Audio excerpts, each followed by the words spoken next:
deskripsi jabatan yang dibuat tidak benar-benar merepresentasikan fungsi tugasnya di dalam organisasi yang tentunya harus selaras dengan tujuan, arahan strategis perusahaan, dan juga proses bisnis utama perusahaan.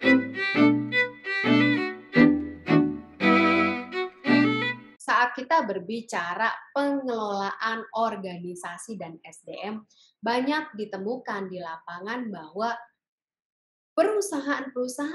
beberapa perusahaan sudah memiliki deskripsi jabatan di perusahaannya. Namun, ternyata deskripsi jabatan yang dibuat tidak benar-benar merepresentasikan fungsi tugasnya di dalam organisasi yang tentunya harus selaras dengan tujuan, arahan strategis perusahaan, dan juga proses bisnis utama perusahaan.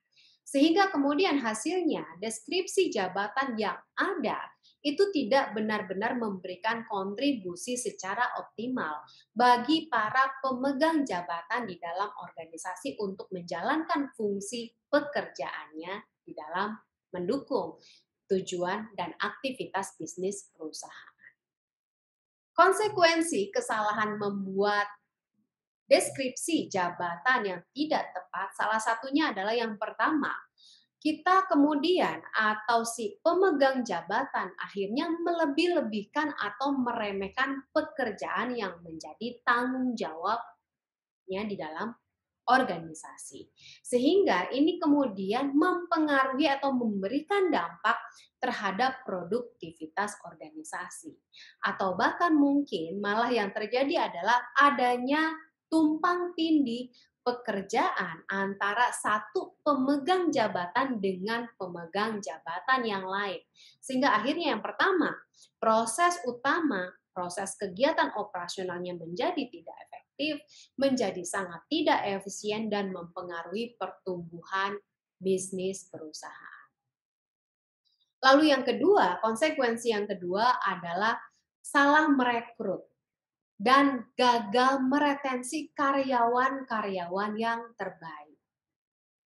Salah merekrut ini sangat berdampak besar terhadap biaya SDM yang ditimbulkan perusahaan. Ketika kita salah merekrut karyawan, ini artinya menjadi beban perusahaan yang ditanggung tanpa memberikan imbal balik yang sesuai, produktivitas yang sesuai dan mendukung arah pertumbuhan perusahaan. Salah merekrut artinya Anda memberikan beban tambahan buat bisnis organisasi Anda.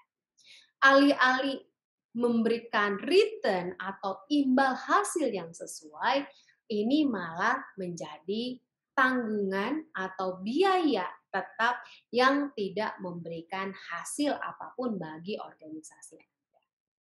Lalu kemudian ketika Anda memiliki deskripsi jabatan namun deskripsi jabatannya tidak tepat, ini akan menjadi kebingungan bagi karyawan, terutama karyawan-karyawan yang terbaik yang membutuhkan arahan yang jelas dan spesifik seperti apa ia harus melakukan fungsi pekerjaannya di dalam organisasi sehingga bisa memberikan kontribusi yang optimal. Akhirnya kemudian karyawan-karyawan atau talent terbaik ini akan memilih pindah ke perusahaan lain yang bisa memberikan informasi yang jelas apa yang diharapkan perusahaan kepada diri mereka. Lalu yang ketiga, kesalahan atau ketika kita membuat deskripsi jabatan yang tidak tepat ini akan memberikan dampak terhadap kita mencantumkan kualifikasi yang tidak diperlukan untuk melakukan pekerjaan atau sebaliknya. Contoh, ini yang juga sering terjadi di lapangan. Contoh misalnya Anda sedang mencari seorang IT staff, di mana sebenarnya kalau berbicara proses bisnis, fungsi utamanya adalah ia melakukan technical support terkait infrastruktur dari proses IT. Namun di situ Anda memberikan kualifikasi. Salah satunya adalah harus menguasai Python atau Adobe dan sebagainya. Yang sebenarnya itu tidak diperlukan bagi si pemegang jabatan tersebut untuk melakukan pekerjaannya.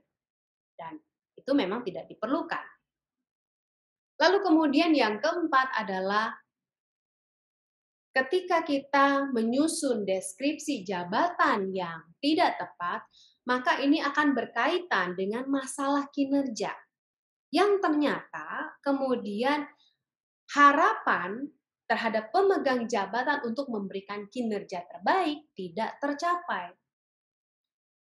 Yang kemudian ini memberikan dampak kepada proses penilaian kinerja, dianggap bahwa si karyawan tersebut tidak mampu mengerjakan pekerjaannya.